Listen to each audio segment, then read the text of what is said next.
Hey guys, so today I'm going to show you how to make a caramel frappuccino Starbucks keychain with these cute little tiny cups I got off Amazon. So as you can see, they do have small holes in the bottom, which I'm going to fill in. And then I'm also going to glue on this cute little pink straw to the lid to get started. So I got this Bob Smith 30 minutes low cure epoxy, which I'm going to use to fill in those little holes and glue the straw. It is exactly half and half portion of each to mix it. So I'm only putting a tiny bit. I do not need that much because it's only small areas I'm doing right now. So I'm going to go ahead and mix that completely well together with a little toothpick. And then once I am done mixing it, I'm going to go ahead and pour a tiny bit into the little hole where the straw is going to go in. But before I put the straw in, I am going to let it sit for a tiny bit, because if you put the straw in right away after putting the epoxy in there, the straw will lift and you don't want that. So I'm going to let that sit there while I'm working on the bottom of the cup. So I am going to put a nice thin layer all across the bottom of the cup, as you can see here. Make sure it's nice and even, and that's going to take care of those little holes, so when we are working on making our frap, nothing will go through the hole. So once I am done doing that, I'm going to go ahead and put the straw onto the lid and let that completely cure for 30 minutes. Both the bottom of the cup and the lid. 30 minutes, okay? So I have these epoxy resin colorants that I got off Amazon also. It has all these different colors, so you can actually color your epoxy. So that is what I'm going to be using to make the frap. So I am going to be using the golden color and the coffee color to make a beautiful blend for the caramel syrup to start off. So I'm going to use the same epoxy I used at the beginning to make the syrup. So I am going to use the same amount of each once again, part A and part B. I am just placing a bit over some sticky notes. So I'm going to go ahead and mix that a tiny bit before I add the color to it. So this is a golden color. I'm going to go ahead and pour a drop in there, and then a tiny bit of the coffee color, because the coffee color is super strong and it goes a long way. It'll get dark super quick and I don't want that. So a tiny bit, it's not even a drop of what I'm going to be using of the coffee. So just the golden alone, as you can see there, it looks like honey, but like I said, I'm going to pour a tiny bit of the coffee. And then I'm going to blend that so I can get that beautiful caramel color. So you can add as much as you want of the color. You can use different colors, whatever color you want, to get the desired color you want.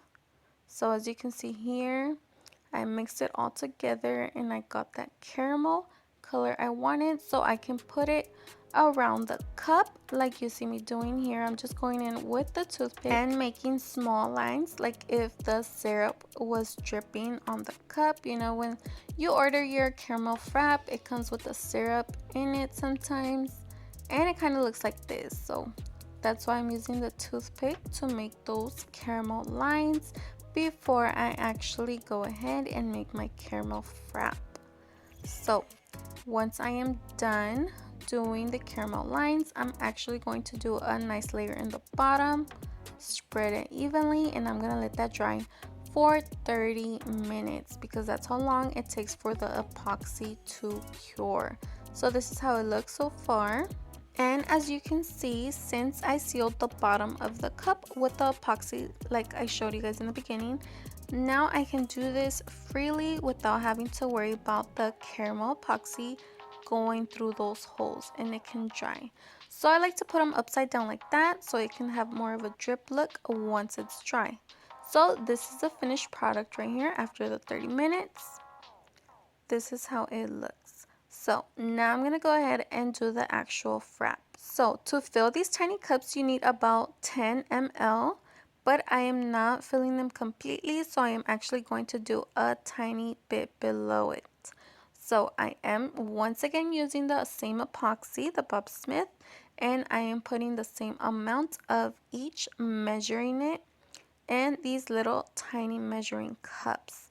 So as you can see, I already put part A, now I'm putting part B, and I am going to mix it a tiny bit before I add the color to it. So like I said, even parts of each, blend it. I did about 9 ml altogether because I do have to add the color, and that does add volume to the amount. So I am using a tiny bit of coffee. Like I told you guys, this coffee color goes really far, so you do not need that much. Then I added a few drops of white to it. I mixed it a bit. As you can see right now, it is a dark brown with a white tone. So right now what I'm doing is the frap color, a caramel frap color. I add some gold drops into that because the caramel frap, it is a nice tannish brown color, if I'm explaining myself right. It also depends who's making it for you, but overall the fraps do have like a tan, nice brown color. I'm gonna go ahead and keep adding some drops of the colors I previously showed you guys I'm using until I get that desired color. As you can see there, I added some more white. So go ahead and add drops slowly, just a bit at a time until you get that color you want. Once again, I use the white, the coffee, and the golden to get this nice, beautiful caramel frap color.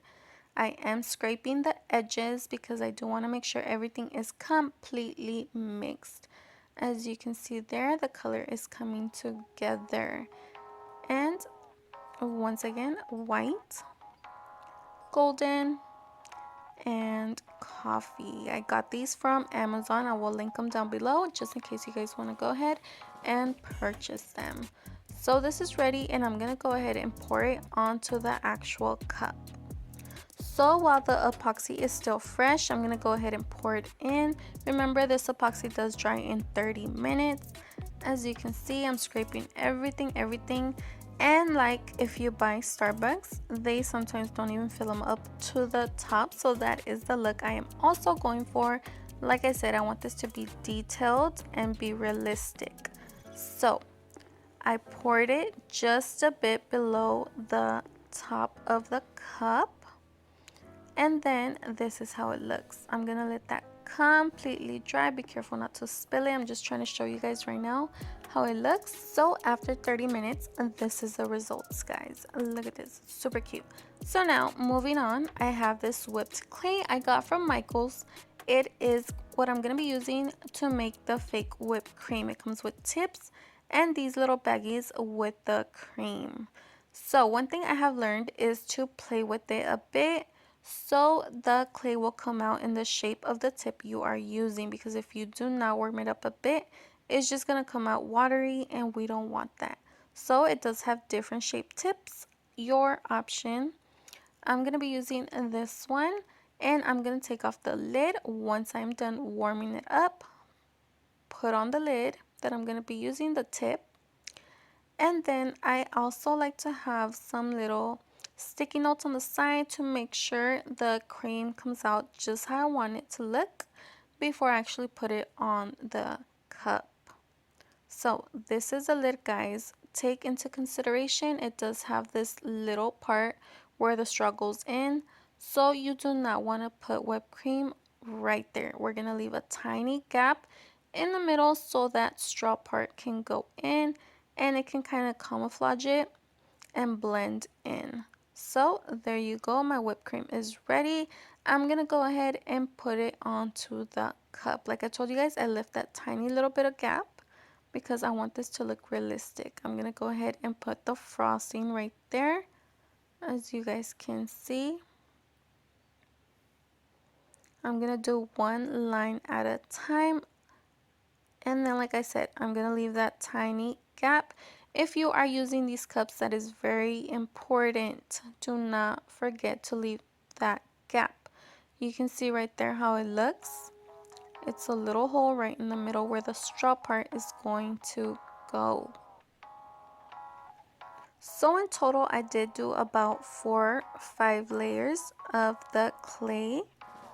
And then I let that dry. It does take this clay about 24 hours to dry, guys. So think about that when you are doing this. If you are using the specific one that I got from Michael's, I would only recommend this clay, honestly, for interior projects like this one. Not if you're going to be doing a phone case or something like that, because it does dry a little squishy, not hard. So just a little tip there. And then I did go ahead and make some more caramel epoxy to put over the whipped clay to make it more of a caramel frap. So I'm just going with the toothpick and kind of slowly pouring it around the whipped cream to give it that final look. So I know to make these keychains it is a bit time consuming, but trust me, the results are completely worth it. They are so adorable and super cute. So this is the final thing I'm doing to the actual frap. I'm gonna let that completely dry for 30 minutes, and then I'm gonna go ahead and place the lid on it. So this is how it looks so far. Super cute. So now that it is dry, it is time to put the lid on it and seal it. So I'm going to make a tiny bit of epoxy, same one I've been using, and put it nicely around that tiny little gap where the lid is going to go, and it's going to completely seal it, making sure it doesn't fall off, because remember, this is a keychain, so we want to make sure it is really sealed and it's not going to fall off. So like I said, that little straw part is going to go into that tiny little hole. That's why we left it there. And it's going to blend in and it's going to look super cute. Watch. So choose the side you like the most of the cup and then make that be the front of your cup. So the back part of the lid where the keychain is going to go is going to go in the back. You can move it around. Like I said, you do have 30 minutes. And that is that. Look at that. Super cute. The straw went in perfectly into that hole that we left. And I'm going to let that dry for 30 additional minutes. So while that is drying, I also want to add my little Starbucks logo to the front, making sure the keychain part is directly behind it, evenly placed right in the middle, to give it that final Starbucks frap look. Make sure it is exactly where you want to be before you press it down, and there you go. Super cute, guys. Look at this cute caramel frap. Super cute, realistic, and ready to use. Now all you have to do is put your keychain of your choice, and there you go. Look at this beautiful keychain, guys. These are my final results. Super cute, adorbs. I hope you guys liked this video. I hope you learned a little something. Now you guys know how to make your own Starbucks keychain fraps at home to sell, to give. So like always, thank you guys so much for watching. Like and subscribe if you haven't. If you are a subscriber, thank you guys so much for watching my videos and supporting my channel. Once again, thank you guys so much for watching, and I will see you guys in the next one.